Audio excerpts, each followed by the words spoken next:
Bem, vamos começar a aula de hoje. Na última aula nós vimos o conceito da DFT, que é a transformada de Fourier para sequências, e vimos que a representação de Fourier para sequência envolve duas equações. Uma que é a expansão da sequência em termos de exponenciais complexos, com frequência ômegazinho, pesados por essa quantidade complexa que a gente batizou de x grande de e elevado a j-ômega, que é definida embaixo, uma equação de análise, que é a projeção da sequência sobre exponencial complexa elevado a menos j-ômega. Isso define a representação de Fourier para a sequência. A gente viu propriedades relacionadas ao x grande de elevado a j-ômega. Essa é uma função complexa, periódica, com período 2π, para ômegas pertencentes aos reais. A gente viu também a questão do relaxamento da convergência uniforme, dessa série aqui, né? Quando é que essa transformada existe? Existe quando essa série aqui converge. E essa série aqui converge, rigorosamente falando, quando esse somatório converge uniformemente. Em outras palavras, quando a norma 1 de x de n é finita. Gostaria de pedir desculpas por a gente ter aula com essa algazarra e esse bate-ponto aqui do lado, mas é bastante indicativo da falta de respeito que a instituição tem com a atividade docente no laboratório. Muito pelo circo e pouco pela atividade docente. Muito bem, nós relaxamos a convergência uniforme. Por que nós relaxamos a convergência uniforme? Ou que a série fosse absolutamente somável, porque a gente quer representar sequências, por exemplo, x de n igual a u de n, integral unitária, ou um cosseno ou um exponencial complexo que tem polos sobre a circunferência unitária. Essa série, essa entidade de x grande elevado a j-ômega, nada mais é do que a transformada z de x de n avaliada em cima da circunferência unitária. Se tem polo em cima da circunferência unitária, então a circunferência unitária não faz parte da região de convergência, eu não posso avaliar esse cara sobre a circunferência unitária. Se eu abrir mão disso, eu consigo representar o chamado espectro da sequência, que é a transformada z de x de n avaliado sobre a circunferência unitária, através desse objeto chamado delta de Dirac, que a gente definiu na aula passada. Para um domínio qualquer ômega, aqui a gente está falando de frequência, mas pode ser tempo, qualquer domínio de interesse. Ele tem um ponto apenas no domínio que ele é não nulo, para todo o resto do domínio ele é nulo. Quando o argumento que for diferente de zero, esse objeto vale zero e a área é unitária. E a gente estudou no final da última aula, né, um caso específico do sinal x de n igual a e elevado a j-ômega0n. E verificou que a transformada de Fourier, ou a DFT, dessa sequência e elevado a j-ômega0n, é o somatório de 2π, a área do delta aqui é 2π, de delta de Dirac de ômega menos ômega0, isto é o delta de Dirac centrado em ômega igual a ômega0, e pelo fato desse x grande elevado a j-ômega ser periódico, né, você indica a periodicidade com o período 2π através desse somatório em R. Tá? Então o espectro desse sinal é formado por deltas de Dirac. Primeiro aparece em ômega0 e depois a cada intervalo de 2π você tem um repeteco desse delta de Dirac. Então é um sinal periódico. Aqui a gente vê mais uma vez aquela questão da periodicidade e da discretização andando de mãos dadas. A gente está tratando aqui de um x de n que é periódico. A gente viu lá no início do curso, né, que sequências dessa natureza, e elevado a j-ômega0n, cosseno de ômega0n, por exemplo, são sinais periódicos cuja frequência não pode ser qualquer. Não é qualquer ômega0 que faz com que cada exponencial seja periódico. São ômega0 que são racionais de 2π. Então, para as sequências periódicas, a gente encontrou o espectro de Fourier, que é um sinal formado no deltas de Dirac. Delta de Dirac, como a gente viu aqui, só tem valores não nulos para ômega nulo. Então você tem um espectro que é, entre aspas, discreto. Só tem valores não nulos de frequências, um número finito de valores dentro de um intervalo de 2π. No caso específico da exponencial complexa, né, se a gente fizer r igual a zero, você vai ter apenas um delta centrado em ômega0. Todo o domínio é nulo, exceto em ômega0, que você tem uma informação. Então, mais uma vez, a gente tem um sinal discreto, isso no domínio primal, no domínio temporal, no domínio dual, a representação de Fourier é uma representação discreta. Eu não preciso saber a informação de frequência em todos os valores de frequência. Eu só preciso saber o quê? Aonde é que está o delta, qual é o valor de ômega0 e qual é a área do delta. São duas informações que eu preciso saber. Então, isso é, do ponto de vista de peças de informação, preciso de um par de números apenas. Não uma função representada em R para todo R. Preciso saber dois números, ômega0 e a área do delta. Se eu quiser escrever a sequência x como um somatório, né, de uma combinação de exponenciais complexas, Por exemplo, é um somatório em K de pesos, né? Secais e elevado a J ômega 0 N. Tá? E o ômega K ali são as frequências daquelas exponenciais complexas. Se eu quiser que essas sequências sejam periódicas, aqueles ômega K não podem ser quaisquer valores de ômega K. Eles vão ter que obedecer o critério que a gente viu antes. Aqueles ômega K têm que ter a forma 2π vezes K dividido por N grande. O N grande é o período daquela sequência, resultante daquele somatório. O que a gente provou na lista 2, se não me engano, na lista 1, que a soma de sinais periódicos resulta num sinal periódico. Para as sequências dessa natureza, por linearidade, né, a transformada de Fourier da sequência, se eu isolar um valor de K apenas, né, então tem um somatório em K aqui por linearidade, 2π CK, a área 2π é alterada aqui pelo parâmetro CK, pelo peso CK, você vai ter os deltas agora centrados em ômega K, e esse somatório externo em R é nada mais nada menos para indicar a periodicidade de cada um desses deltas. E dentro de um intervalo de 2π radianos, você vai ter o número K de elementos aqui associados a esse somatório, e as frequências correspondentes não podem ser quaisquer frequências, tem que ser frequências racionais de 2π. Né? Elas vão aparecer aqui centradas em ômega K, e isso vai se repetir de 2π em 2π. Novamente, o espectro x de elevado a j ômega é formada por deltas de Dirac, mas como ela é formada por deltas de Dirac, eu só tenho informações não nulas em valores de ômega igual a ômega k. Então, se eu tiver um conjunto finito de valores ômega k, eu tenho apenas ômega k de valores em que essa função é não nula e mais a área do delta. Então, eu posso escrever isso como uma sequência, eu preciso escrever isso como uma função contínua.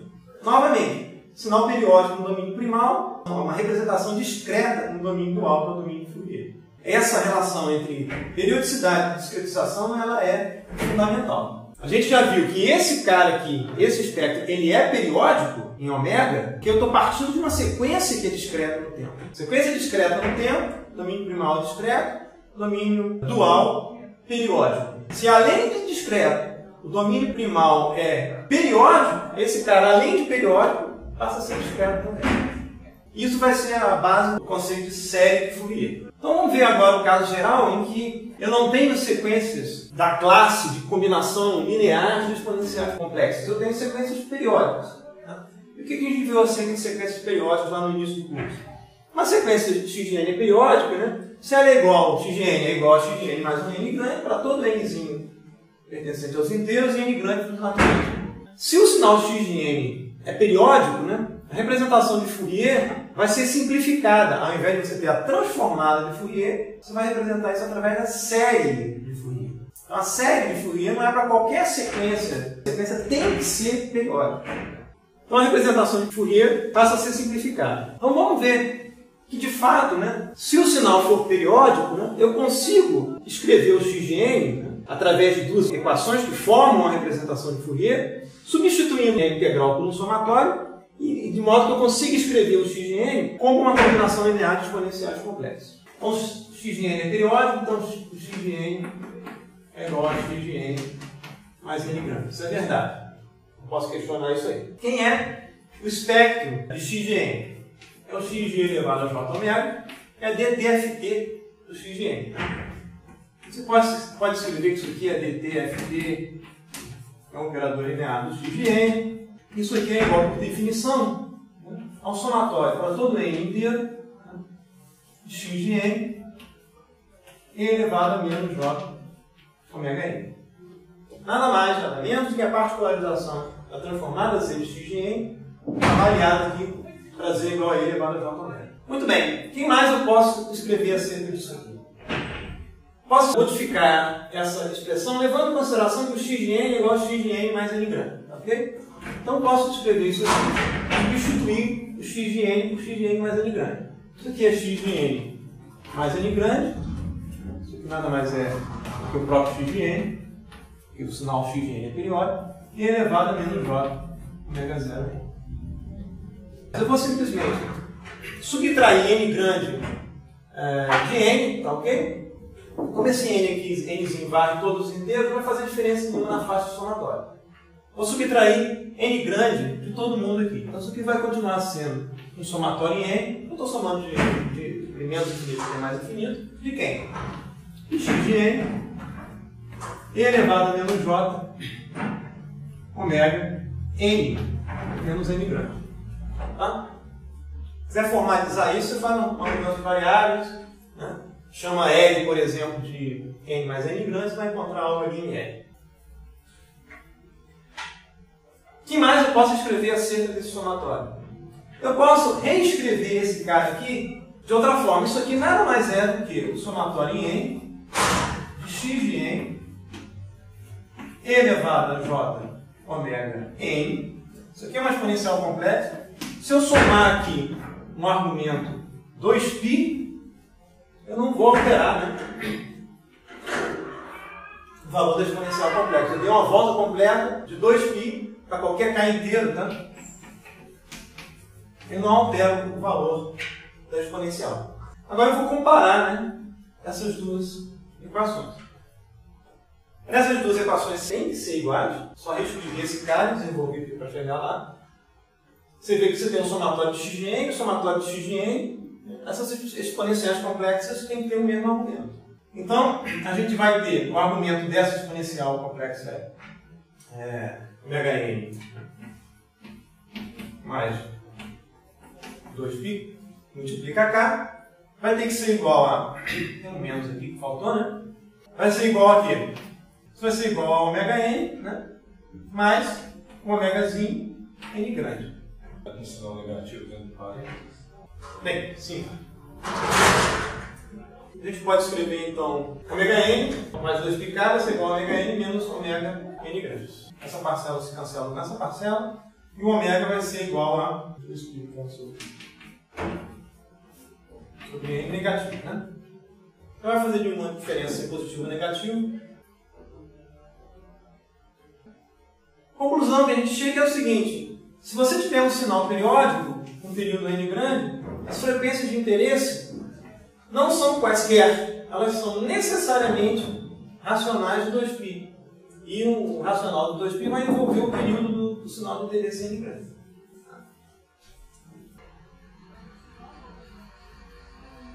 Bem, então, já que é assim, né, eu posso escrever o x de n através da série de Fourier, substituindo aquela integral com um somatório, já que eu não tenho que somar para quaisquer valores reais de ômega, porque não existem valores reais de ômega numa faixa, existem só esses valores aqui discretos. No mais, essa soma não vai varrer todos os valores de k, porque o sinal é periódico. Toda a informação que eu conheço está contida num período. O sinal se repete de n em n grande, mas tudo que ele dispõe de informação não está contido em apenas um período. Então eu vou fazer o somatório em apenas um período, né? As frequências de interesse são essas aqui, 2π multiplicar k dividido por n grande. E essa expansão é pesada por coeficientes secais, que podem ser coeficientes complexos. Então o sinal x de n vai ser escrito dessa forma, a gente viu aqui o porquê. Se o sinal é periódico, as frequências são aquelas ali. Quem são os secais? Quem são os pesos? Da mesma forma que a gente viu anteriormente, né, eu estou substituindo uma função complexa na variável ômega real, que é dada pela projeção de x de n sobre exponenciais complexos de quaisquer valores ômega aqui nos reais. Eu não tenho mais todos os valores de ômega nos reais. Eu tenho um conjunto finito de frequências disponíveis para representar um sinal periódico. Vou fazer a mesma coisa, só que vou substituir essa projeção. Vou substituir a varredura para todo n para a varredura sobre um período apenas, de 0 até n-1, né? E esses valores de ômega aqui, que poderiam antes eram valores nos reais, passam a ser aqueles valores de 2πk dividido por n. E tem um fator de normalização aqui, que é associado ao inverso do período. Isso aqui é uma das definições da série de Fourier. A gente vê que no caso da equação de síntese, né, você tem essas bases aqui, com frequências 2πk dividido por n. No caso da equação de análise, é a base conjugada. Essas bases são ortogonais. Se você quiser bases ortonormais, né, você vai colocar 1 sobre raiz de n grande aqui na equação de síntese e 1 sobre raiz de n grande na equação de análise. Representação agora da equação de análise não é mais uma função contínua. Porque o que eu preciso saber são apenas os valores de CK, são os coeficientes da série de Fourier. A representação, se eu pensar em deltas de Dirac, deltas centrados nos valores de ômega k. E quem são as áreas dos deltas? CK e 2π. Isso permite com que a gente trate agora a informação espectral no computador. Eu tenho agora uma representação discreta no tempo e através da série de Fourier eu tenho uma representação discreta da frequência. Só para sinais periódicos. Aí vocês podem perguntar, muito bem, eu só estou limitado a usar sinais periódicos para fazer uma análise que eu possa verificar o conteúdo espectral, a representação espectral no computador? E se eu não tiver um sinal periódico? Se eu tiver um sinal da vida real que começa e que termina, portanto, não é um sinal periódico. Eu tenho que usar a transformada de Fourier, obter uma função no contínuo? Não. Você pega um sinal que começa e que termina e finge que ele é periódico. Não, esse sinal que começa e termina nada mais é do que o período de um sinal periódico. Então você finge que esse sinal que começa e termina é um período de sinal periódico, passa a ter uma representação discreta de Fourier para essa sequência. E vai ter uma representação via transformada de Fourier no contínuo. Mas ao tratar de forma periódica, você passa a ter essa representação discretizada em um período N. Você vai olhar a faixa de frequência, por exemplo, no intervalo 2π, menos π e π. Se você disser, se esse sinal tiver n grande amostras, né, 0 a n grande, você vai subdividir a faixa de menos π e π em n grande partes iguais. E isso é exatamente o que vai acontecer. As únicas frequências cabíveis na representação são 2π, né, que é a faixa de menos π e π, por exemplo, dividido por n grande em partes iguais, e o valor de K só vai dar, né, onde é que você está nessa escala de menos π e π. Você passa a ter uma representação discretizada do espectro.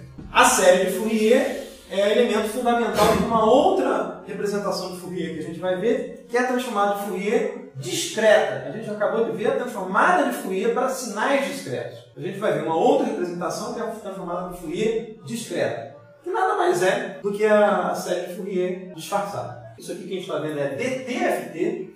A gente vai ver a DFT, está diretamente ligada à série de Fourier.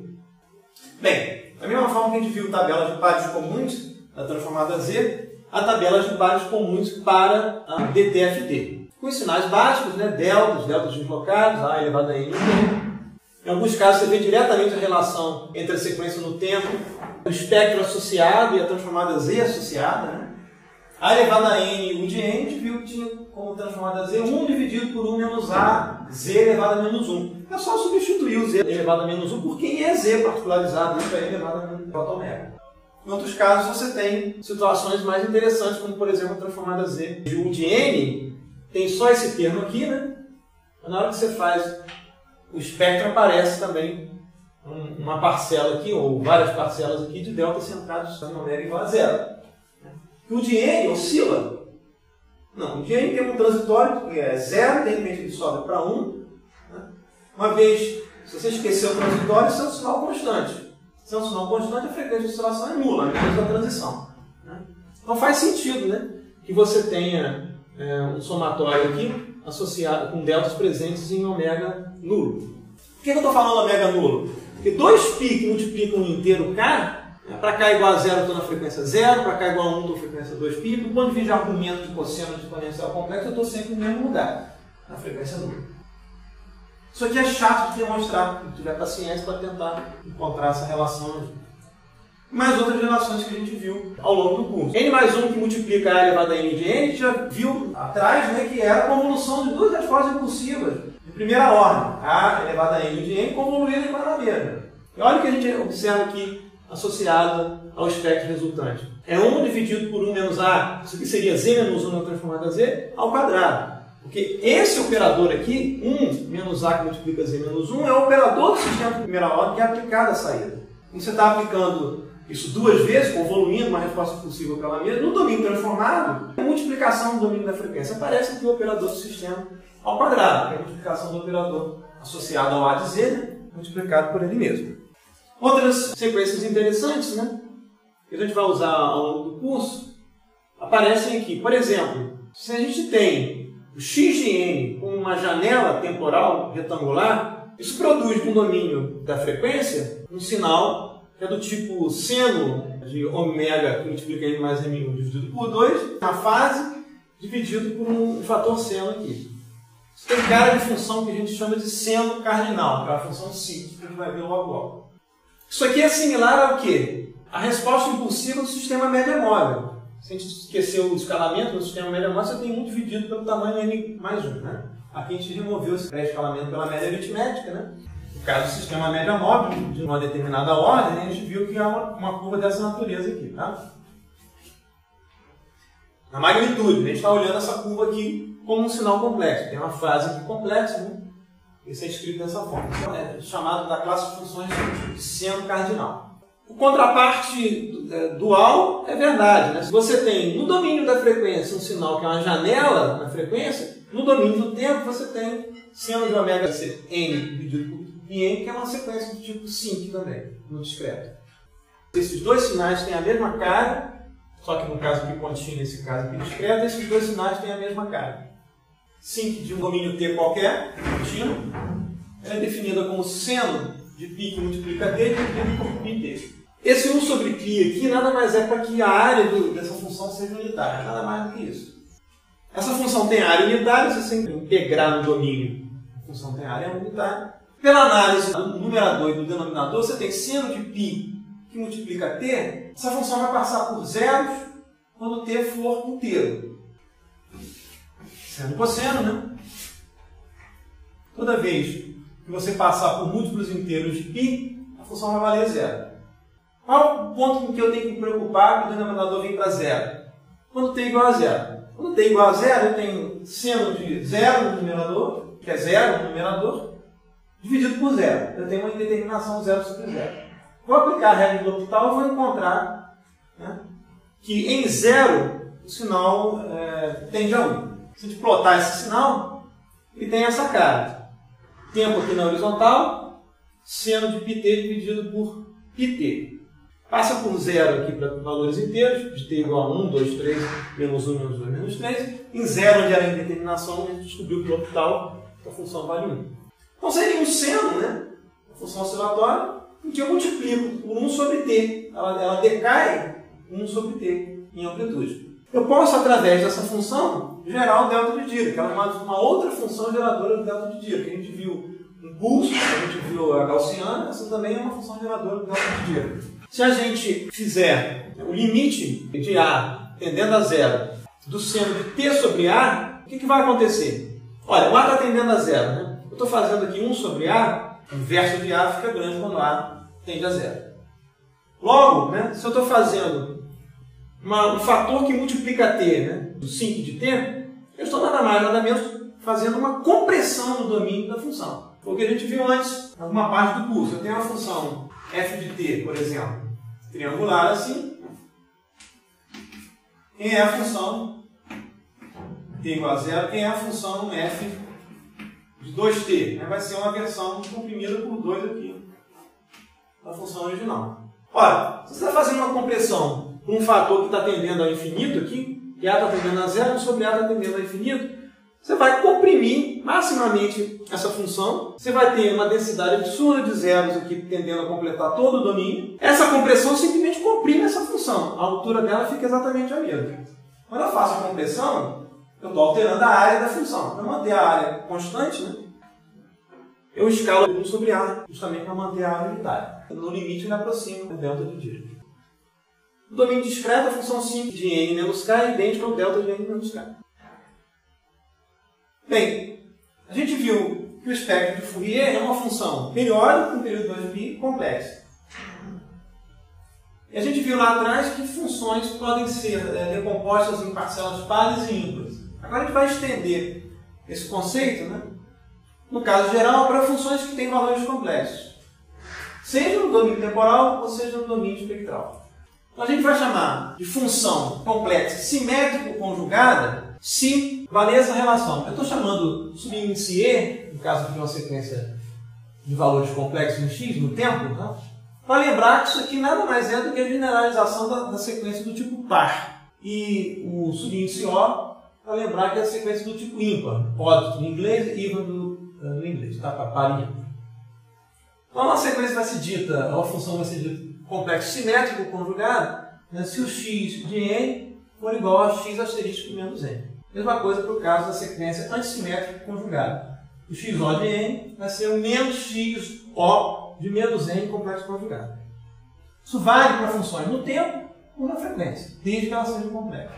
A gente viu também lá atrás que qualquer sequência x de n pode ser decomposta na soma, né, de uma parcela par com uma parcela ímpar, ou uma parcela complexo simétrico conjugada ou complexo antissimétrico conjugado. Isso vale para sinais no tempo e vai valer para funções na frequência, se essas funções forem complexas, que é o nosso caso. X elevado a j omega é uma função complexa. Então eu posso escrever o espectro de Fourier com uma soma de duas parcelas. Uma parcela que é simétrico conjugada e outra parcela que é antissimétrico conjugada. Com as mesmas definições acima, só muda o domínio. Usando as mesmas definições acima, a função vai ser de simétrico conjugada, né? Se vale essa relação. O x grande de elevado a j omega vai ser o x grande complexo de elevado a menos j omega. Mesma coisa lá em cima, né? Que a gente viu no caso temporal. De forma similar para o caso da função antissimétrico conjugada. Eu consigo escrever a função simétrico conjugada e a antissimétrico conjugada em termos da função original. Da mesma forma que a gente viu lá atrás, as sequências pares e ímpares. Aqui cabe uma observação importante. Não confundir os subíndices aqui que tem a ver com a propriedade das funções com o fato de você estar fazendo a transformada de Fourier da sequência no tempo. Por exemplo, o xe, o espectro xe de elevado a j omega não é igual à transformada de Fourier do xe. Se x é uma sequência simétrica conjugada, se eu aplicar a transformada de Fourier, isso vai produzir um xe simétrico conjugado. Não é isso. A nomenclatura é confusa. A gente vai ver que essas definições ajudam a gente a montar uma tabela de propriedade de simetria da DTFT. Ou seja, você tem como referência uma sequência x de n, cujo espectro é x grande elevado a j omega. E vai fazer modificações de x de n e vai ver o que acontece com o espectro. O que acontece se eu conjugar no tempo, né? O que acontece no espectro? Eu vou sair do x de elevado a j omega para o x asterisco de elevado a menos j omega. Propriedades de simetria da DTFT. Isso tudo está ancorado de propriedades que a gente viu antes da transformada Z. A gente aplicar as propriedades da transformada Z, a gente encontra essas mesmas propriedades aqui. Então, por exemplo, quem é a parte simétrico conjugada do espectro de Fourier de x? Não é o Fourier do x de n, é a parte real de xn. Se eu pego o sinal no tempo, que é de valores complexos, olho apenas a parte real de cada um dos elementos do sinal, isso produz o espectro simétrico conjugado. Mesma coisa para a parte antissimétrica conjugada. É associada, né, ao j que multiplica a parte imaginária de x de n. Transformada Fourier DTFT de j imaginário de x de n que produz a parcela antissimétrica conjugada do espectro. E assim por diante. A gente vê as dualidades aqui, né? Na hora que eu computo a parte real no tempo e tem a parte simétrica conjugada na frequência, vale o dual, né? Se eu fizer a parte real do espectro, né, isso é que vai produzir no tempo, né, a componente simétrica conjugada. E aqui, essa parte final da tabela, você tem uma série de propriedades que estão associadas a um caso específico, um C, um condicional envolvido, que é para o caso de sequências de elementos reais. É um caso que a gente vê mais no dia a dia. Você não tem sequências com valores complexos dando sopa por aí. Você vai trabalhar com valores reais, né? Então, se o x de n for de valores reais, então você tem essas propriedades. Se numa direção só, isso não é se somente se. Tá? Se x é real, você tem uma série de propriedades, dentre elas propriedades interessantes associadas à simetria do espectro. Por exemplo, se x é real, um módulo do espectro é uma função par. Se x é real, a fase do espectro é uma função ímpar. Isso só vale nessa direção. Não quer dizer que se o espectro em módulo for uma função par, x é real. Não. Só vale daqui para lá. Tá? Então tem uma série de propriedades de simetrias que são úteis aí em alguns casos que você tem que resolver. Outras vezes essas propriedades de simetria são úteis para você ter métodos eficientes para computar o espectro.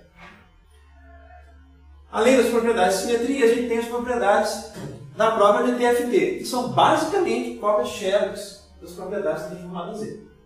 Se a gente tiver como referência, então, no caso da propriedade envolver uma sequência só x de n com o espectro x grande elevado a j omega, se a propriedade envolver duas sequências diferentes, né, x1 de n tem o espectro x1 grande elevado a j omega, x2 de n tem o espectro x2 grande elevado a j omega.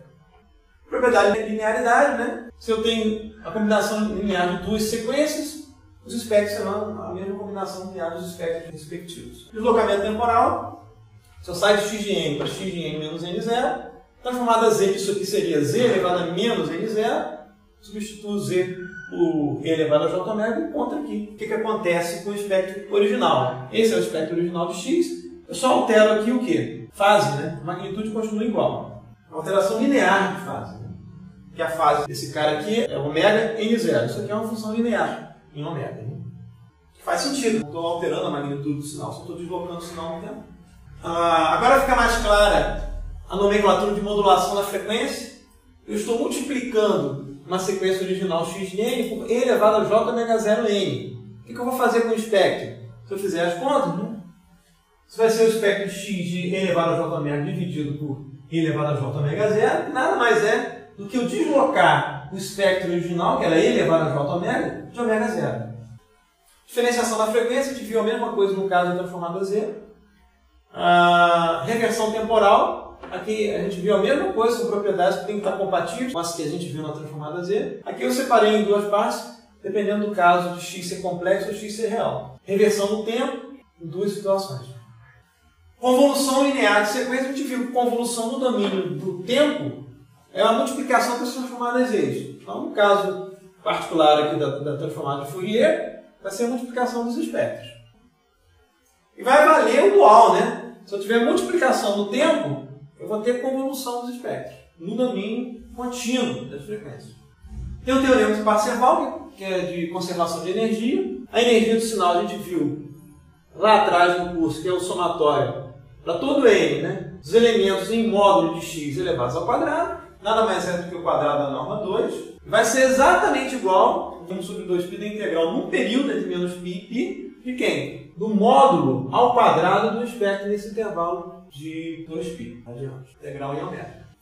Essa quantidade aqui, módulo ao quadrado do espectro, né, é chamado de espectro de densidade de energia, ou espectro de potência, que também é chamado de espectro de potência. E vem uma outra propriedade bastante interessante, né, que a gente não viu no caso da transformada Z, mas vai ver aqui porque fica mais fácil, né? Multiplicação no tempo é a convolução no domínio da frequência dos espectros. O que a gente viu de convolução do ponto de vista temporal? A gente viu, né, que se eu tiver um y de n, que é igual a convolução da entrada x de n com a resposta impulsiva do sistema, a gente viu que isso aqui é o somatório, né, uma variável auxiliar k, de menos infinito até mais infinito, de x de k, h de n menos k. Ok? Suponha, isso aqui é um caso discreto, né? Suponha que a gente esteja trabalhando no caso contínuo. Você tem uma saída y de t de um sistema, de um tempo contínuo, que é dada pela convolução da resposta impulsiva no contínuo do sistema, com a entrada também no contínuo do sistema, x de t. Tá? Analogia direta, né? A convolução do domínio contínuo, ao invés de somatório, eu vou ter uma integral, que é a soma no caso contínuo é integral. Né? Isso aqui é uma variável t, eu mudei para uma variável auxiliar, então eu vou integrar de tal, uma variável auxiliar de menos infinito até infinito. Tá? De quem? De h de tal, né? X de t menos tal, de tal. Isso aqui também podia ser escrito como somatório em k, né? De menos infinito até infinito. De h de k, posso comutar aqui a ordem desses caras, x de n menos k. Mesma coisa. Isso aqui também é integral de tal, de menos infinito até infinito, né? Do x de tal, h de t menos tal, de tal. Tá? Convolução entre duas funções no contínuo. Mesma ideia. O que eu estou fazendo? Uma soma, dada aqui no contínuo na integral, mantenho uma sequência do jeito que está, ou um sinal do jeito que está, não é mais sequência, uma função do jeito que está. Reverto a outra no tempo, que é em tal, né? X de tal para x de menos tal, uma reversão temporal. Quem vai dar o deslocamento de uma função em relação a outra é o valor de t. É a mesma história. Né? Reverte no tempo, passa uma pela outra. Para cada valor de t você tem uma localização de uma sequência em relação a outra, ou de uma função em relação a outra, e faz a integral. O domínio inteiro. Então, produto no domínio temporal é a convolução dos espectros. Tanto o espectro x1 quanto o espectro x2 são necessariamente periódicos no período da 2π. Então, a integral de convolução vai ser, eu vou usar, ao invés de ômega, eu vou usar uma variável auxiliar θ, vai ser o x1 de e elevado a j θ, que multiplica x2 de e elevado a j ômega menos θ. Analogia direta com isso aqui. Posso trocar também o x1 com o x2, não tem problema nenhum. Posso comutar esses dois caras. E aparece um fator de escalamento aqui que tem a ver diretamente com a definição da transformada. E como essas funções são periódicas, com o período de 2π, né, essa convolução é uma convolução periódica. Eu poderia varrer essa integral para todo o θ pertencente aos reais, mas eu não preciso fazer isso. Preciso apenas fazer essa conta para um período apenas do tamanho 2π. Entre menos π e π é uma possibilidade, entre 0 e 2π, qualquer tamanho de 2π que você esteja interessado em fazer a conta dessa integral serve. Isso aqui tem uma importância capital na análise de sinais. E, novamente, uma tabela com as principais relações pares comuns, né, e propriedades da transformada de Fourier para sequências. Aqui tem uma generalização do teorema de Parseval, né? A gente viu no caso anterior quando você tem um módulo de x ao quadrado. Você pode pensar não na energia, mas na correlação entre uma sequência x com uma sequência y. Se você fizer, em termos gerais, somatório em todo n, né, de x de n multiplicado por y complexo conjugado de n, isso vai ser 1 sobre 2π da integral sobre um período entre menos π e π, do espectro de x, né, e o espectro associado ao y conjugado em n, que é esse cara aqui. Se a gente plugar no lugar de y x, essa fórmula aqui se reduz à primeira. Porque x multiplicado por x complexo conjugado nada mais é do que o módulo de x ao quadrado. Vamos ver o caso da transformada de Fourier para sinais contínuos, tá? Para analogia direta ao que a gente viu no caso da DTFT, a gente vai ver a CTFT, que é a transformada de Fourier para sinais do tempo contínuo. As ideias são as mesmas, né? Eu tenho uma sequência, tem um sinal x de t, e a representação de Fourier envolve duas equações. Eu vou expandir o x de t de interesse. X de t não precisa ser periódico, é um sinal qualquer, tá? Eu vou expandir x de t através de exponenciais complexas, e elevado a j omega grande de t. Eu estou chamando omega grande agora para diferenciar do omegazinho pequeno que a gente usou no caso do discreto. Então eu vou escrever x como uma soma, tem um fator de escala, uma soma em omega grande, tá, de exponenciais complexos com frequência omega grande e pesadas por esse número complexo que a gente está batizando aqui de x grande de j omega grande, porque esse número depende do valor de omega grande. Quem é esse número complexo? Quem são esses pesos? Esses pesos são dados pela integral em t de x de t, que multiplica e elevado a menos j omega t. Por analogia direta ao caso que a gente viu no discreto, quando tinha um somatório, que a gente viu que isso era o produto interno da sequência de símbolo exponencial complexo, isso aqui é a mesma coisa, só que no caso contínuo. Você está computando a similaridade do sinal x de t com a exponencial complexa. E a exponencial complexa, no caso contínuo, só tem uma frequência específica, frequência ômega. E elevado a menos j omega, só tem uma frequência disponível, ômega. É o mesmo caso que a gente viu aqui do cosseno de ômega 0 n. Tem a exponencial de elevado a j omega n e a exponencial de elevado a menos j omega n. No caso discreto, isso aqui se repete de 2π em 2π. No caso contínuo, não. A única diferença para o caso contínuo é que esse espectro no contínuo não é um espectro periódico. No discreto, sim. O discreto é periódico no período 2π. Então, eu estou fazendo o quê? A projeção do sinal de interesse em cima de exponenciais complexos, eu encontro aqui um número complexo que vai me dizer se x oscila nessa frequência omega grande. Isso vai estar registrado aqui nesse número complexo. Nada mais é do que o peso, né, da composição de x com uma combinação, como uma soma, né, de exponenciais complexos. Essa entidade aqui, essa função, que é uma função contínua em omega, ela é chamada de espectro de Fourier do sinal x de t. É a mesma coisa que a gente viu no caso discreto, só cortado aí para o contínuo. Em engenharia, né, a gente não se preocupa muito, né, em relação a em que situações, né, esse valor de x grande de j omega grande existe. Não é qualquer função no contínuo que essa integral existe. Existe uma série de condições que, em geral, vocês encontram nos livros mais profundos sobre transformada de Fourier, em caso contínuo, que você descobre quais são as propriedades que x tem que atender para que essa integral exista. Eu singularizei aqui duas propriedades da CTFT que a gente vai usar mais à frente no teorema da amostragem. Novamente, contrapartes diretos do caso discreto, né? Produto no tempo de dois sinais x1 e x2 vai ser a convolução dos espectros x1 e x2. Essa convolução aqui escalada por 1 sobre 2π, isso vem da definição em que aparece esse 1 sobre 2π, na definição da equação de síntese e equação de análise. Muito bem, multiplicação do tempo, convolução do domínio da frequência. Isso aqui nada mais é do que essa integral aqui.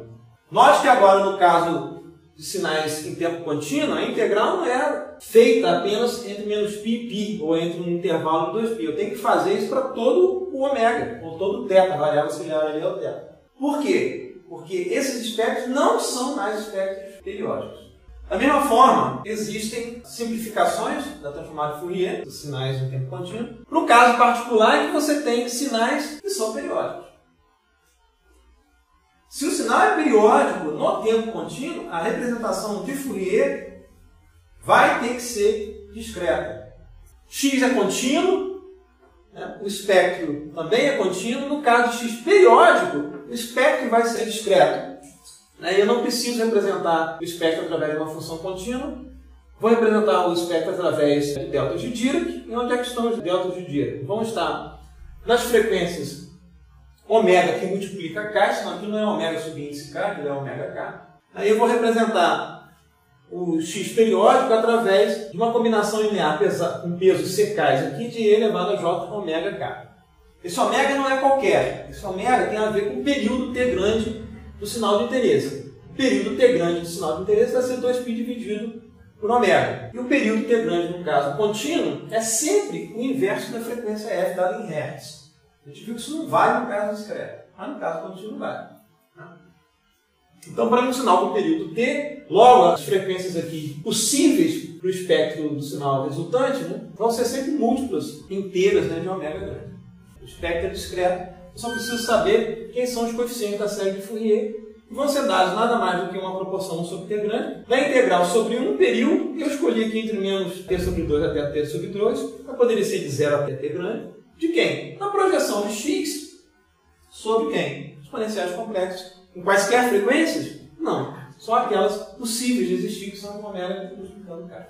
Então, sempre a dualidade entre periodicidade e discretização. Sinal periódico no tempo, o espectro é dado por delta de Dirac, centrados em ômega grande multiplicando K. Quem são as áreas dos deltas? 2π por Ck.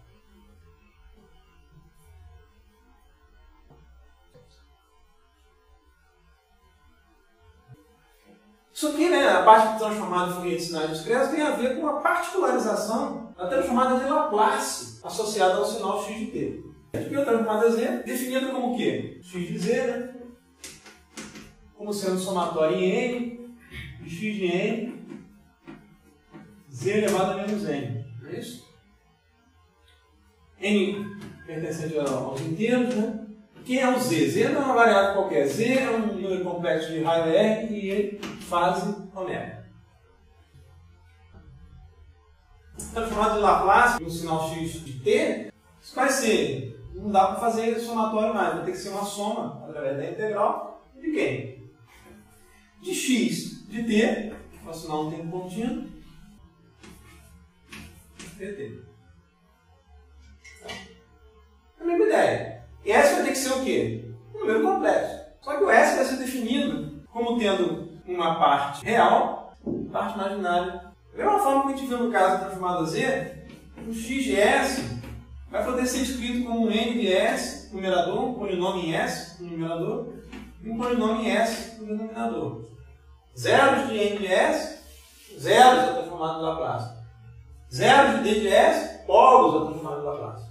Só que esse cara aqui não tem mais a circularidade que o domínio discreto tem. Então, se você tiver, por exemplo, está aqui um plano complexo, tá? A variável S pertencente aos complexos. Se você tiver aqui a constelação de polos e zeros, a particularização da transformada de Laplace, quando eu avalio esse negócio sobre o eixo imaginário, tá? Se eu fizer x de j sigma, isto é, eu não estou avaliando para todo S, mas estou avaliando aqui sobre o eixo imaginário, isso nada mais é do que a gente definiu ali do que o espectro de Fourier. Nós chamamos o signo aqui de ômega. Mesma coisa que a gente viu antes. Se eu estou avaliando sobre o eixo imaginário, polos perto do eixo imaginário vão fazer a magnitude do espectro Fourier crescer. Zeros perto do eixo imaginário, na altura da avaliação, ômega está sendo varrido continuamente aqui, né? De menos infinito até mais infinito. Não tem a circularidade associada ao caso discreto. É um espectro que não é periódico.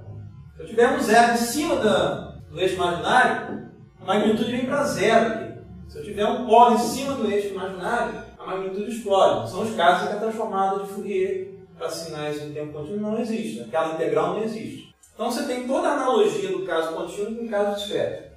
Só que o espectro de Fourier, no caso contínuo, não é periódico, porque a avaliação em cima do eixo imaginário não é a avaliação sobre circunferência unitária. Então não tem mais a circularidade associada à avaliação em cima de uma circunferência. Mas eu coloquei essa parte aqui, nem é em tempo discreto, portanto não é processamento digital de sinais, mas a gente vai precisar, principalmente dessa propriedade aqui, quando olhar o teorema da amostragem. Então eu coloquei para ficar de registro, que a gente vai voltar a esse slide quando falar de teorema da amostragem.